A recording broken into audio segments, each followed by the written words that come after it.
So, there we go. Okay. So, the cult of saints existed across the late antique and Byzantine world, and it was dedicated to the veneration of Christian saints. Many of these saints were martyrs who were killed during the persecution of Christians by pagan emperors. This cult left behind both archaeological and textual evidence as to its traditions and practices, giving an overview of the Coptic language and Coptic Church's place in early Christianity, and explaining how the phenomena of miracles and visions manifest in hagiography, and finally, exploring the implications of miracles and visions of the presentation and practices of the cult of saints in Egypt. So first, for the overview. The Coptic Church is one of those which split from what eventually became the Greek Orthodox Church at the Council of Chalcedon in 451. The council was the final of 4 ecumenical councils that took place to establish doctrines of Christianity, and one of the key disputes was over the fact that Christ was the son of both God and a human woman. An earlier Christian had claimed that Christ was both divine and mortal at once, which at that time was denounced as heresy. However, by the time of the Council of Chalcedon, the resolution, while claimed to be different from that heresy, was fundamentally similar looking, certainly to an outsider, and it's called duophysite, stating that Christ was indeed of 2 separate natures at once. And the Coptic Church was one of a minority which disagreed and took the stance that we know today as neophilite, stating that Christ was of a single composite nature. The duophysite ideology is therefore considered to be Chalcedonian, thus in favour of the decision made at this council, whereas the neophilite ideology is considered to be anti-Chalcedonian. This led to a schism in the church, which has remained to this day, with the Coptic Church having its own patriarch still in Alexandria. For summary of the Coptic language, very brief summary. Coptic is the name of the final phase, or final extant phase of the Egyptian language. It is also the name of the script in which that language is written, which comprises of Greek letters with additional letters adapted from the earlier phase of Demotic, which represents sounds that Greek does not have. There are 6 dialects of Coptic known. The dialect in which the most material dated to until the 11th century has survived is called Sahidic, and in the 11th century it was superseded by a dialect called Bahiric, which is the dialect still used today in the church, although not spoken in the sense that we would speak English to one another. Coptic and Greek have a complex relationship, which is still being discussed in scholarship. Coptic doesn't seem to have been used particularly in legal texts in the Byzantine Empire, even in Egypt, making it subservient to Greek. However, its usage did grow, and it was always more prominent in areas further south from Alexandria, such as around Thebes. So when the Arabs conquered Egypt in the 7th century, Greek as the administrative language was superseded by Arabic, but Coptic survived in an increasingly narrow role within the church, but it did survive.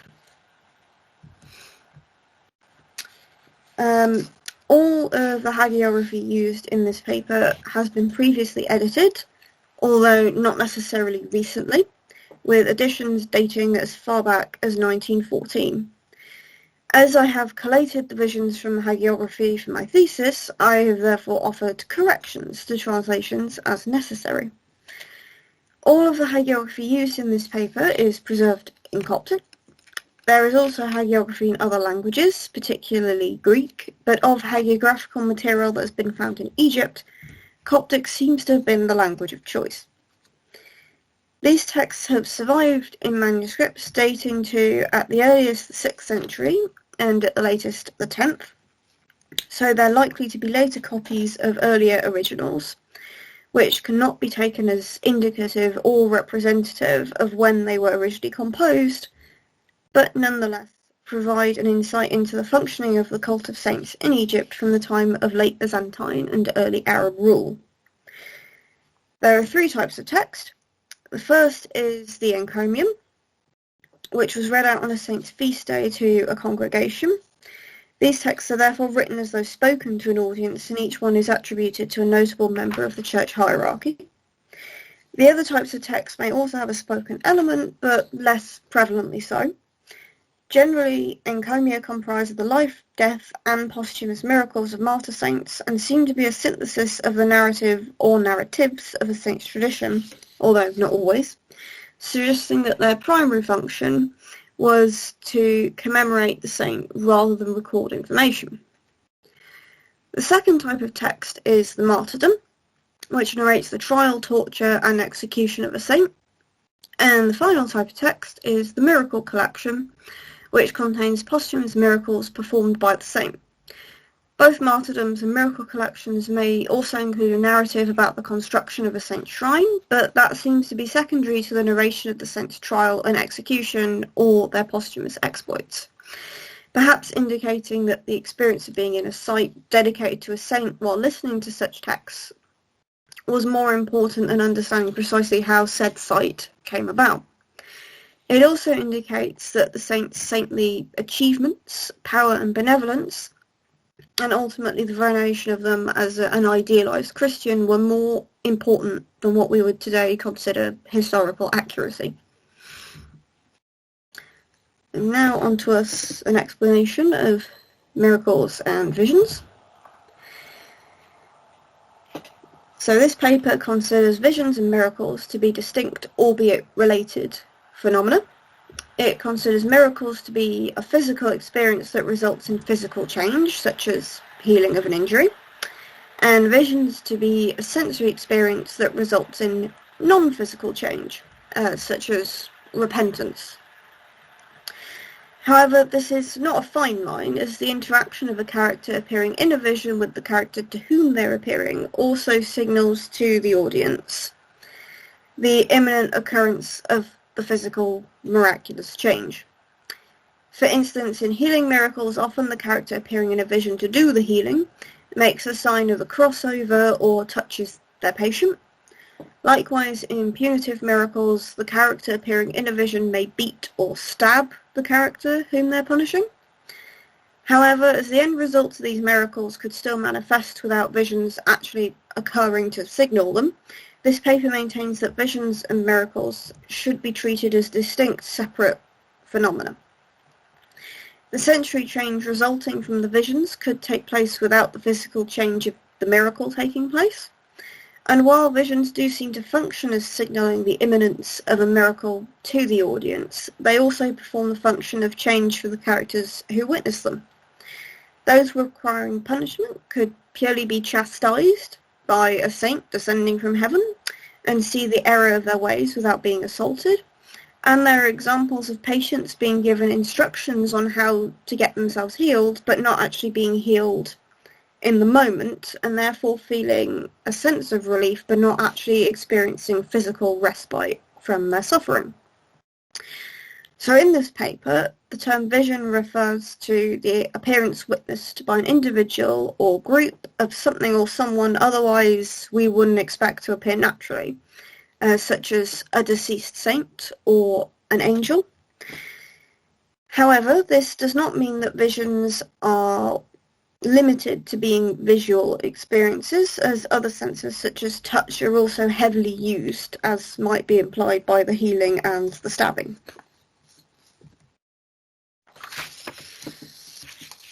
Many visions experienced by lay people involve a phenomenon known as incubation, where supplicants seeking assistance from a saint would sleep in their shrine, therefore in the hope of experiencing a vision of the saint while dreaming, and thereby a miracle to resolve their problems. Visions therefore have a close relationship with dreams, although they're not mutually inclusive, because it's possible for visions to occur while supplicants are awake. There is a lot of scholarship on dreams in Byzantium, particularly on material that has survived in Greek and Latin.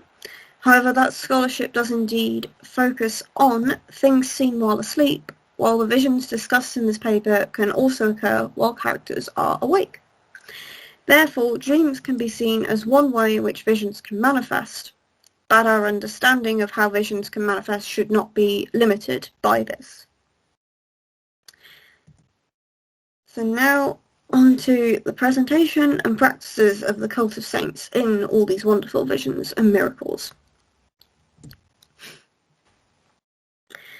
The first aspect of the presentation and practices of the cult of saints in Egypt that should be discussed is the actual presentation of practices in texts and whether they align with what the archaeology shows. This paper will provide one example of the two aligning and one of them not, thus acknowledging that one of these two forms of evidence cannot give a definitive picture, but that each shows elements of the cult that the other does not, even though this paper is indeed focusing on textual evidence. Many posthumous miracles and their associated visions start with supplicants practicing incubation. Some buildings at the cult site of Apomenos at Abu Mina, which is near to Alexandria, have been interpreted to have been spaces in which pilgrims could incubate, and the site itself is known to have been quite a sizable pilgrimage centre. So this would suggest that the practice being presented in text was indeed performed in reality. In contrast, the archaeological evidence shows that there were oracular practices at the shrine of Apokolitos in Antinopolis in Middle Egypt, so roughly halfway down the country. And these practices are extant from earlier in Egyptian history as well, and they would involve a question being asked at the shrine and two opposing answers or courses of action being written down separately as the potential answers given by the oracle, and then one of these would be discarded and the other would be presented to the person seeking the oracle's advice. Such answers have been found at the shrine, as well as possible evidence of incubation, showing that a variety of practices could happen at a single shrine. However, there is no mention of these oracular practices at the shrine in the surviving hagiography of Apokolitos, which suggests that the writers and copyists of these texts instead focus on the presentation of the saint himself appearing to resolve problems or answer questions, perhaps to demonstrate his power and benevolence, and also to potentially move away in textual form from practices that also had roots in earlier pagan practices in Egypt, despite their enduring presence at the shrines.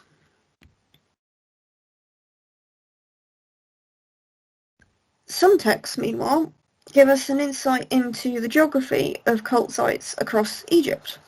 While we do have the archaeological remains of many sites, including those mentioned above, pertaining to Apomenos and Abu Mina and Apokolitos at Antinopolis,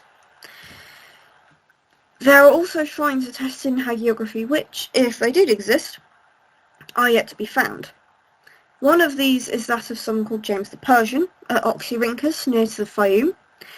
The martyrdom of James the Persian exists in Syriac, Greek and Coptic, with the Coptic seemingly a later version which extends the narrative found in the other two to explain how the saint's relics were exhumed from Persia and taken to Egypt.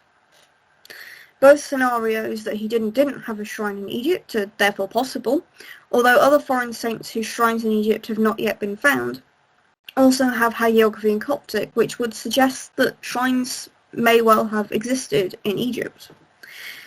This state of affairs shows a variety of things. Firstly, it shows that saints venerated in Egypt did not have to be Egyptian in origin, as if they were not venerated in Egypt, there would have been no reason for their hagiography to have been preserved in Coptic, because that was not a widely used language for the preservation of Christian material like other languages such as Greek. There may therefore have been another commonality between saints beyond their place of origin that meant that it was appropriate for them to be venerated in Egypt. This leads to the second thing that's shown, which is the saints who are found in Coptic hagiographical texts tend to come from places that were anti-Chalcedonian, such as Appa Victor, son of Romanos, who was, according to his tradition, from Antioch. This suggests that at least by the time that the surviving texts were committed to their manuscripts, a cultural or religious unity had formed between anti-Chalcedonian localities, to the point where saints could effectively be shared. While it cannot be said with any certainty that there was a formal union of these places, the presence of saints from Antioch or Persia in texts set in Egypt suggests that there was a cultural exchange that may have been in part fueled by the shared Miaphysite views of these places. Furthermore, as well as saints from outside Egypt having texts preserved in Coptic dedicated to them, more specifically regarding miracles and visions, saints can cooperate in their respective texts. For example, two Antiochian saints, Claudius and Victor, appear together in the posthumous miracles of Claudius to pursue a pagan with ill intent towards Claudius' shrine. This indicates that these saints' traditions were acknowledged and welcomed in Egypt to the point where they could work together in that setting, regardless of the fact that they were originally from elsewhere. It could be argued that they're working together because they're both from Antioch, but actually it's possible for Egyptian saints to work together as well, such as in the posthumous miracles of the saint of Egyptian origin, Apophoibamon. The third thing that's shown is the relative geography of shrines that both have been and have not been found. While without the archaeology it can't be confirmed that these shrines existed, the fact that these texts would have been read to an audience suggests that these were places that members of the audience would have been expected to have at least heard of. And in one of the posthumous miracles of Claudius, 3 thieves travel around Middle Egypt, stealing from various shrines, all the while with directional indicators of where they're going, including the shrines of Appa Claudius, Appa Victor, and Appa Caluthus, which gives an idea of where all these shrines were in relation to each other.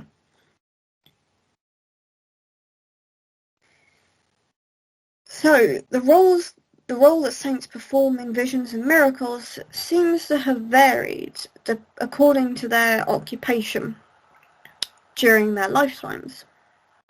Saints who were physicians while alive perform mostly healing miracles, for example. An example of this is Appa Caluthus, who performed healing miracles while alive, albeit unintentionally. The majority of his posthumous miracles involve healing, with him appearing in visions to either instruct supplicants on how to be healed or to heal them there and then. It's also possible for saints who were soldiers while alive to perform healing miracles, but they also tend to perform more protective miracles. Appa Caluthus only performs a protective miracle once, when he blinds a group of pagan villagers who have come to destroy his shrine, and it could be possible that any saint would act in such a way if their shrine itself was threatened. However, saints who were soldiers while alive seem to have offered more wide-ranging protection and also more aggressively punished wrongdoers. Apamenus is an example of this more wide-ranging protection, as he saves a pilgrim from being eaten by a crocodile, resurrects a pilgrim in a nearby town after he has been murdered for his money and dismembered, and also saves 3 female pilgrims from sexual assault. Appa Mercurius, meanwhile, a saint originally from what is now modern-day Turkey, is an example of more aggressive punishments for wrongdoers. Appa Caluthus blinds the pagan villagers who attack his shrine, but only for a time span of 3 days. Apamenus petrifies the hand of one attempted rapist, from which he saves a female pilgrim, which is undone when said man goes to the saint's shrine and repents his sins. Appa Mercurius, meanwhile, impales a Jew who rides a mule into his shrine and is only stopped from killing him by the Archangel Michael's intervention. And he also kills a group of barbarians who have kidnapped people from outside his shrine. Also, within his tradition, he is held responsible for the death in battle of the pagan Emperor Julian the Apostate. He is therefore the only saint who is regularly willing and able to kill in order to protect his shrine and Christians more generally, making him an extreme example of the protective military saint. Apavictor could be seen as a military saint because he is the son of an officer, but in fact he was martyred as a youth, and therefore he himself probably died before he could become a soldier. This may partly explain his role in miracles. As a child, he was regularly visited by Christ and angels, presumably because of his piety, but also by the devil. He's also visited by the devil while he's being tortured before he's martyred. And he's the only saint of those discussed who performed exorcisms as part of his posthumous miracles, which is perhaps related to his experiences while alive and apparent propensity for dealing with the devil and demons. So the penultimate idea I have for today. While miracles and visions seem to have varied, according to the occupation of saints, and therefore what issues they were seen as able to help supplicants with and became associated with, there may also have been a collective tradition from which writers could draw and audiences would recognise miracles. The clearest example of this comes from the traditions of Apokolitos and Apavictor, so a healing saint and a sort of military/exorcism saint. While more of a healing miracle than an exorcism, as the demon is never directly addressed or seen by anyone, even though its presence is acknowledged in the narration, both saints help a woman afflicted with possessed breasts that have swollen to near lethal size. The vision in which Apavictor appears is the longer and more detailed of the two, but in both cases the afflicted woman comes to the saint's shrine to incubate and is visited in her sleep by the saint, who gives her instructions on how to remove the demon from the body, albeit without the saint actually removing the demon himself at the time. It therefore seems to be that while there were miracles and visions for which particular saints were known, such as Apomercuria's killing of an emperor, there might also have been general ones which the writers of the surviving text could include, and which may have complemented the visions in which saints appeared together, and provided a further element of unison for the cult of saints in Egypt between the saints, as well as their relative geography and shared anti-Chalcedonian origins. And finally, it seems to be that texts were being deliberately preserved, possibly as part of the preservation of the cults of their associated saints.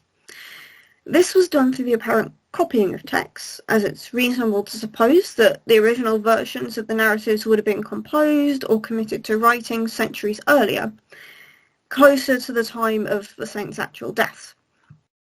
Evidence for this comes in the form of Pierpont Morgan Codex M591, which is dated by its colophon to the 9th century, and in which is found an encomium of Apokolitos, an encomium of Apavictor, and the martyrdom of sibling saints called Paese and Thecla.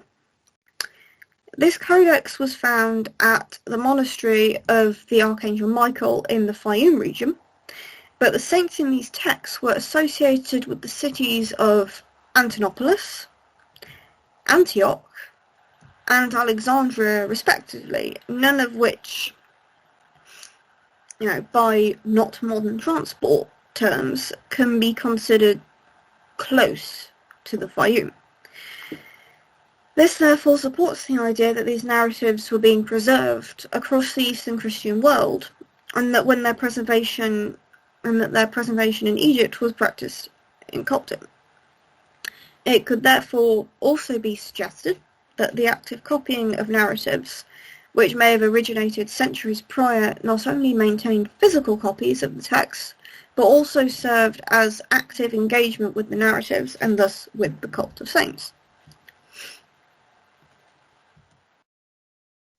So to conclude, this paper has given a glimpse into the kinds of miracles and visions present in hagiography that has survived in Coptic. It's used these miracles and visions to add to the current understanding of these phenomena and their place in Eastern Christianity through the examination of material that has survived in a lesser studied language. It also has explored the implications within them for the presentation and practices of the cult of saints in Egypt, and related the experiences of lay supplicants in these texts to how the cult may have operated, particularly amongst anti-Chalcedonian regions. So thank you again for coming. Thank you very much for your